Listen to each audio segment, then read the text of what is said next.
Hi everyone. आज की इस वीडियो में हम डिस्कस करेंगे BA program CBCS generic elective semester 5 में अगर आपने best sellers and generic fiction subject choose किया है तो इसका हम एग्जामिनेशन पैटर्न और ब्लूप्रिंट डिस्कस करने वाले हैं। तो इस सब्जेक्ट का पैटर्न कुछ इस तरह होगा दोस्तों। आपका क्वेश्चन पेपर 2 पार्ट्स में डिवाइडेड रहेगा। हर एक पार्ट में 5-5 क्वेश्चंस रहेंगे और हर एक पार्ट से आपको 3-3 क्वेश्चन करने हैं। पार्ट ए का एक क्वेश्चन 10 मार्क्स का होगा और पार्ट बी का एक क्वेश्चन 15 नंबर का होगा। तो हम डिस्कस करते हैं सबसे पहले पार्ट ए। तो हमारे पास क्वेश्चंस इस तरीके से आएंगे। The prom in paper town, इसको आपको शॉर्ट नोट लिखना है इसके ऊपर। इसके अलावा the lord of the people in the immortals of the Meluha, इसके ऊपर आपको शॉर्ट नोट लिखना है। उसके बाद है आपको नॉट मुकोटी in ladies number 1 detective agency, इसके ऊपर आपको नोट लिखना है। फिर है आपका Raja Ram in the blue umbrella.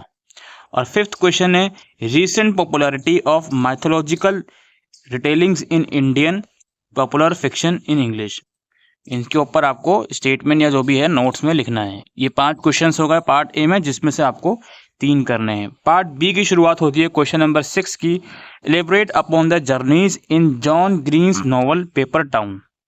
इसके बाद do you think the relationship between Shiva and Sati in Amish Tripathi's the immortal of Meluha is a modern one, give reason for your answer.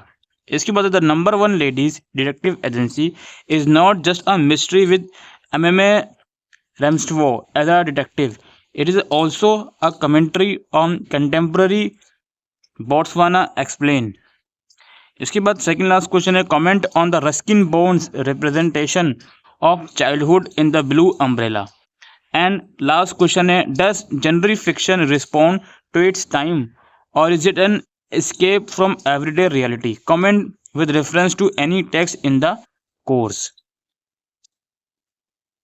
इसके सिलेबस के ऊपर, इसके सिलेबस में टोटल दोस्तों आपकी 4 यूनिट्स हैं।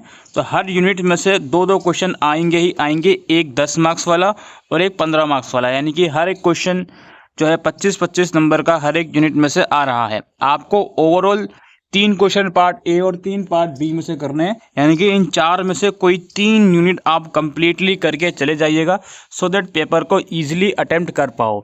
इसके अलावा शॉर्ट नोट और लॉन्ग आंसर टाइम में एक क्वेश्चन इस तरीके से आएगा जो ओवरऑल थ्रू आउट इस सब्जेक्ट के अंदर जितनी भी नॉवेल्स हैं उनकी समरी आ सकती है। यह पूछा जा सकता है कि ये नॉवेल्स को पढ़कर या जो भी है स्टोरीज़ को पढ़कर आपको क्या रियलाइज़ हुआ, क्या फील हुआ। तो इस तरीके से क्वेश्चंस आपके इस सब्जेक्ट के अंदर बनेंगे। तो आई होप दोस्तों आपको ये वीडियो यूज़फुल लगी हो तो वीडियो को शेयर कीजिएगा। थैंक